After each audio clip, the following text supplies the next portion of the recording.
Hi, welcome back to my channel, Advocate Narendra Madhav. Guys, today I'm going to speak on a very contemporary and sensitive topic, namely live-in relationships and their legal identity in India. आप सभी का स्वागत है मेरे अपने channel advocate Narendra Madhav पर। आज हम बहुत इम्पोर्टेंट टॉपिक पर बात कर रहे हैं। जो टॉपिक है ये लिव इन रिलेशनशिप के बारे में है। Whether live in relationship is valid in India or invalid or India, whether any legal provision mentioning in live-in relationship about some case laws or any other particular topic is concerned। अगर live in relationship valid है तो इसके बारे में कौन कौन से संवैधानिक दायरे हैं और इसके साथ में कौन से संवैधानिक केस लॉज है, ये भी हम देखने वाले हैं। सबसे पहले आप सभी को रिक्वेस्ट है कि ये चैनल को लाइक करो और सब्सक्राइब करो, क्योंकि ये चैनल के माध्यम से आपको बहुत सारे नवीनतम वीडियो आप तक पहुंचाने का काम हम करते हैं। तो आपका भी दायित्व बनेगा कि बिल्कुल लाइक करो और सब्सक्राइब करो। Now we will discuss the introductory part of the live-in relationships. Guys, you know that today's scenario is totally changed. Today's socio-economical condition is totally changed. So what is the main basic aims of this live-in relationship? Now I want to say something about the introductory part is concerned. A live-in relationship refer to an arrangement where the two adults live together under the same roof, resembling a maternal relationship without entering into a formal marriage. In Indian society, marriage has traditionally been considered sacred. However, social realities have changed and the law has also evolved to address such relationship।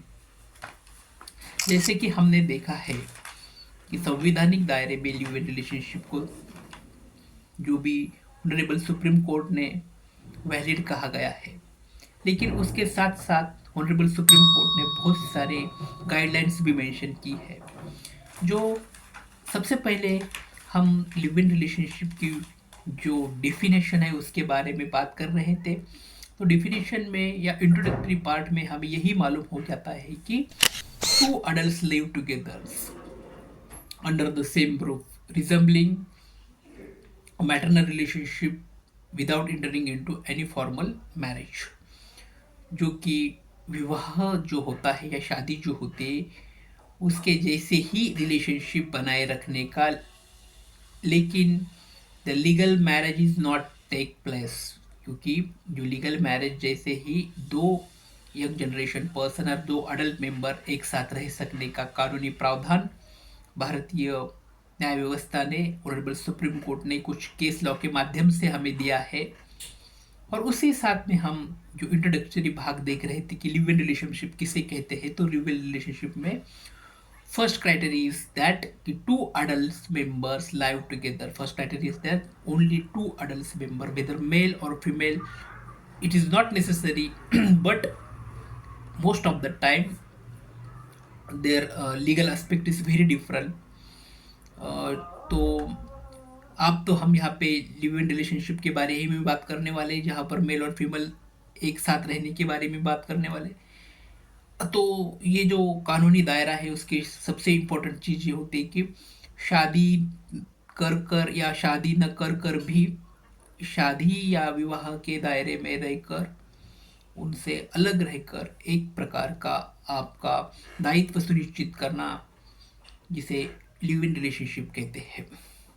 In Indian society, marriage has traditionally been considered sacred. However, social relatives have changed and the law has also evolved to address such relationship। जैसे हम कहते हैं कि भारतीय सामाजिक दायरे जो है वो बहुत अलग से देखने को मिलते हैं। तो भारतीय सामाजिक दायित्व का अगर हम थोड़ा अध्ययन करें तो हमें ये मालूम हो जाएगा कि अगर विवाह या शादी करना है तो उसके लिए बहुत सारी सैकर्ड कंडीशन होती है। उससे सुनिश्चित दायरे according to Hindu marriage act भी मेंशन किए गए हैं, और इसके साथ साथ अनदर पर्सनल लॉज भी हो या फिर क्रिश्चियन लॉज हो, मुस्लिम लॉज हो, उसके भी अलग अलग दायरे सुनिश्चित किए गए हैं। तो भारतीय कल्चर में, भारतीय सामाजिक जीवन में लिव इन रिलेशनशिप का अगर बात माने जाए तो उसके लिए भारतीय सामाजिक जीवन या भारतीय सामाजिक जो वातावरण जिसे हम कहते हैं वो बिल्कुल भी सुनिश्चित नहीं माना जाता है, क्योंकि भारतीय संस्कृति और सभ्यता में विवाह का बहुत ज़्यादा महत्व हमें देखने को मिलता है। तो लिव इन रिलेशनशिप को भारतीय संवैधानिक दायरे में या भारतीय सामाजिक दायरे में दोनों तरफ देखने के बाद हमें ये मालूम हो जाएगा कि भारतीय संवैधानिक दायरे में भी लिव इन रिलेशनशिप को कानूनी माना नहीं है, और सामाजिक दायरे में भी इसे एक प्रकार का दुष्कर्म ही माना है। लेकिन इसके बावजूद भी माननीय सुप्रीम कोर्ट ने कुछ गाइडलाइंस देते हुए लिव इन रिलेशनशिप को एक प्रकार वैलिड कहा गया है, और उसका एक सुनिश्चित ऐसा दायरा क्रिएट किया गया है कि जिसके अंडर ही जो एसओपी मेंशन की गई है कि उसी एसओपी के अंदर ही लिव इन रिलेशनशिप को वैलिड कहा गया है। जो ऑनरेबल सुप्रीम कोर्ट ने जो भी गाइडलाइंस मेंशन की है, उसके आने वाले लेक्चर में हम उसके साथ साथ जो भी केस लॉ मेंशन किए हैं उसके बारे में भी हम विस्तार से बात करेंगे। आज पर हम यहाँ पे रुकेंगे। तो आने वाले वीडियो में हम और विस्तार से live in relationship and it's important law in India इसके बारे में बहुत सारी चर्चा करने वाले हैं। तो यहाँ पर आज हम रुकेंगे। वीडियो अच्छा लगता होगा तो लाइक करो, सब्सक्राइब करो।